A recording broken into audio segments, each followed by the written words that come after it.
आज हम देखते हैं कि कंपनी क्रिएशन कैसे होती है। तो सबसे पहला स्टेप है हमारा कि to create a company press alter K and select the option of create. सबसे पहले हम देखेंगे कंपनी डेटा पाथ क्या है। Company data path is where we store our company data.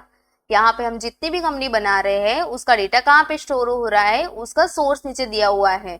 तो देखो यहाँ पे मैंने पाथ बताया हुआ है, वहां पे हमारी कंपनी का डेटा स्टोर हो रहा है। चलो देखते हैं प्रैक्टिकली।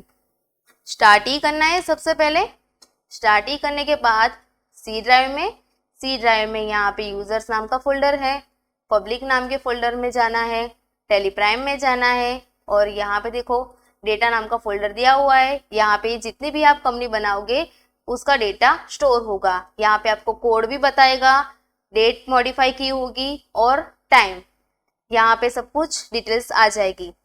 अब आगे नेक्स्ट देखते हैं कंपनी नेम। यहाँ पे हम कंपनी नेम डालेंगे ग्लोबल IT प्राइवेट लिमिटेड। अब मेलिंग नेम में भी वही का वही नाम आ रहा है। तो कंपनी नेम और मेलिंग नेम में डिफरेंस क्या है? दोनों में डिफरेंस क्या है?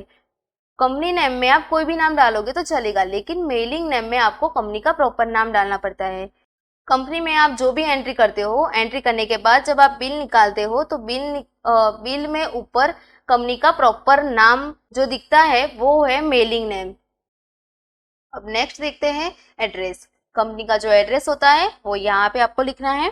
यहाँ मैंने लिखा रघुलविला एवेन्यू ऑर्डर और अहमदाबाद।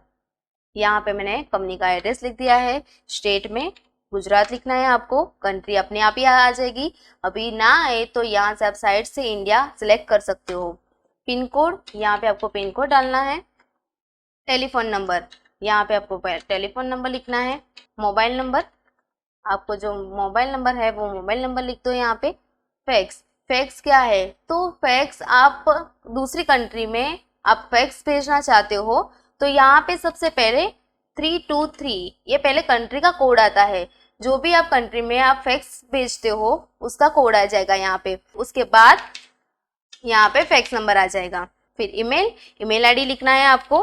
मैंने यहाँ पे ईमेल आईडी लिख दी है। कंपनी की जो ईमेल आईडी है वो ईमेल आईडी लिखना है। यहाँ पे कंपनी की वेबसाइट लिखनी है आपको। फाइनेंशियल ईयर बिगिनिंग फ्रॉम, मतलब फाइनेंशियल ईयर क्या है? तो फाइनेंशियल नॉर्मली हमारा ईयर 1 जनवरी से 31 दिसंबर तक होता है, लेकिन कोई भी बिजनेस में स्टार्टिंग हमारा 1 अप्रैल से होता है और एंड 31 मार्च। ये हमारा बिजनेस का फाइनेंशियल ईयर है। फॉर एग्जाम्पल मैंने यहाँ पे बताया हुआ है कि 1 अप्रैल 2020 से 31 मार्च 2021 तक ये हमारा फाइनेंशियल ईयर होता है।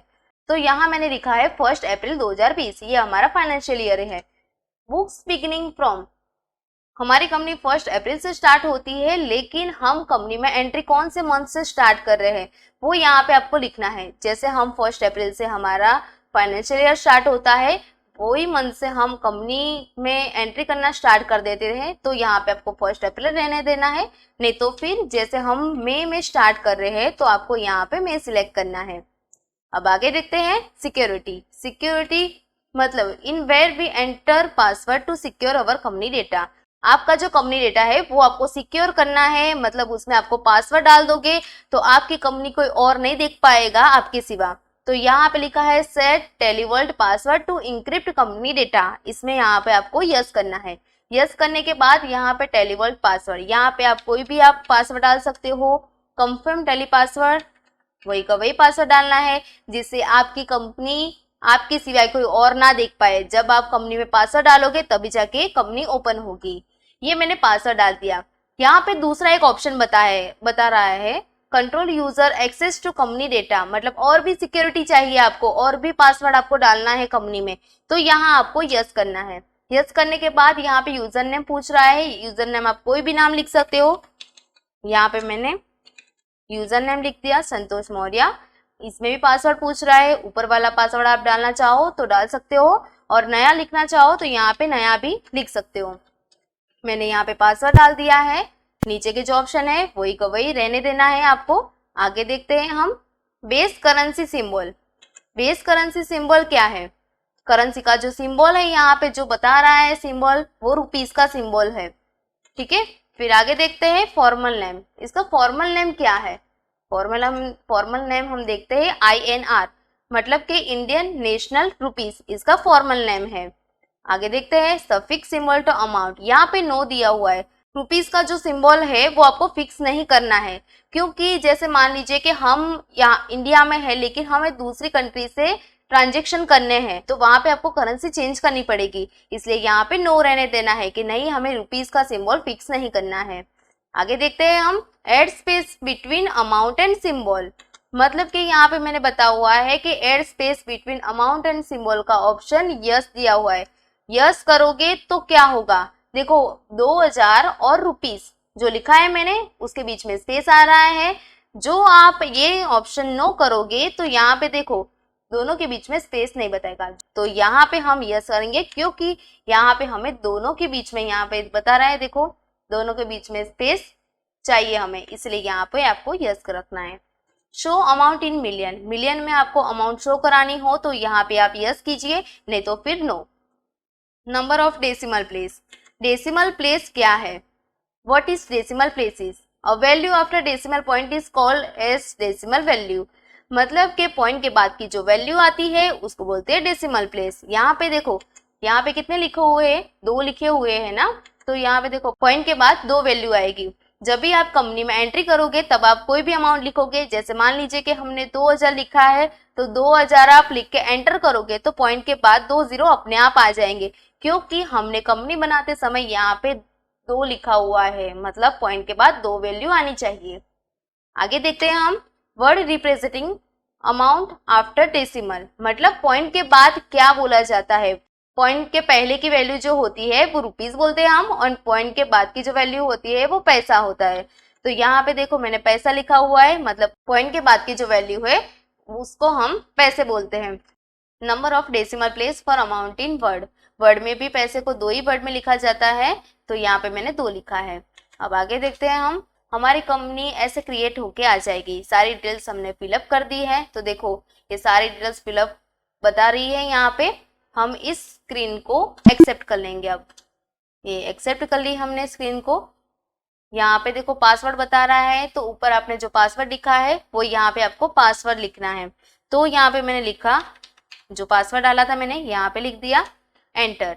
नीचे देखो दूसरा भी पासवर्ड आ रहा है, क्योंकि हमने यूजर नेम और पासवर्ड ये भी लिखा था, तो यहाँ पे मैं यूजर नेम लिखती हूँ, जो मैंने यूजर नेम लिखा था, और उसमें जो मैंने पासवर्ड डाला था ये इसमें मैंने पासवर्ड डाल दिया। एंटर करोगे तो ये कंपनी आपकी क्रिएट हो गई। कंपनी आप क्रिएट कर लोगे तो डायरेक्ट ये ऑप्शन खुल जाएगा। यहाँ पे देखो जीएसटी का ऑप्शन ऑटोमेटिकली यस बता रहा है, लेकिन आपको जब कैलकुलेशन करनी हो जीएसटी की तभी जाके आप यस करना। यहाँ पे मैं नो करके एक्सेप्ट कर लेती हूँ। यहाँ देखो हमारी कंपनी क्रिएट हो गई। यहाँ पे देखिए हमने कंपनी तो क्रिएट कर ली है, लेकिन यहाँ पे पहले से ही जिसने कंपनी क्रिएट की हुई थी वो भी यहाँ पे बता रही है, लेकिन हमें तो हमारी कंपनी में काम करना है, तो आपको एक बंद करनी पड़ेगी। तो बंद करने के लिए शॉर्टकट की क्या है? To shut a company press control F3। जिस कंपनी को बंद करना है तो कंट्रोल F3 करना है। कंट्रोल F3 करके जो कंपनी आपको बंद करनी है वो आपको सिलेक्ट करनी है। सिलेक्ट करके फिर एंटर दे दो, तो वो कंपनी बंद हो गई। ये हुई शट कंपनी। मतलब शट कंपनी की शॉर्टकट की थी कंट्रोल F3, कि 2 कंपनी साथ में ओपन हो और एक कंपनी को आपको बंद करना हो तो आप बंद कर सकते हो। अब आगे देखते हैं हम, to select company press alter F3।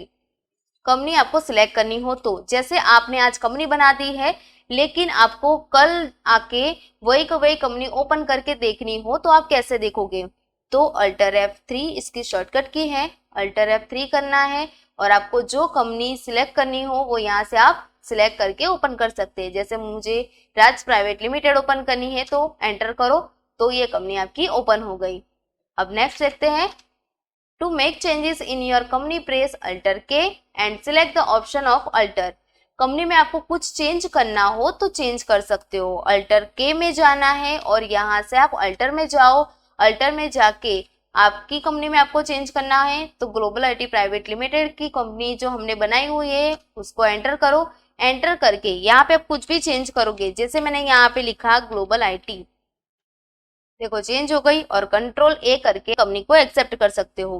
Control ए कर दिया मैंने तो देखो यहाँ पे कौन सा नाम बता रहा है, ग्लोबल आईटी, जो मैंने अभी चेंज की है। आज हमने कंपनी क्रिएशन का टॉपिक कंप्लीट कर लिया है। कंपनी क्रिएशन के टॉपिक में आपको कुछ डाउट हो तो कमेंट बॉक्स में आप लिख सकते हो। ये वीडियो आपको पसंद आया हो तो प्लीज लाइक, शेयर और सब्सक्राइब कीजिए।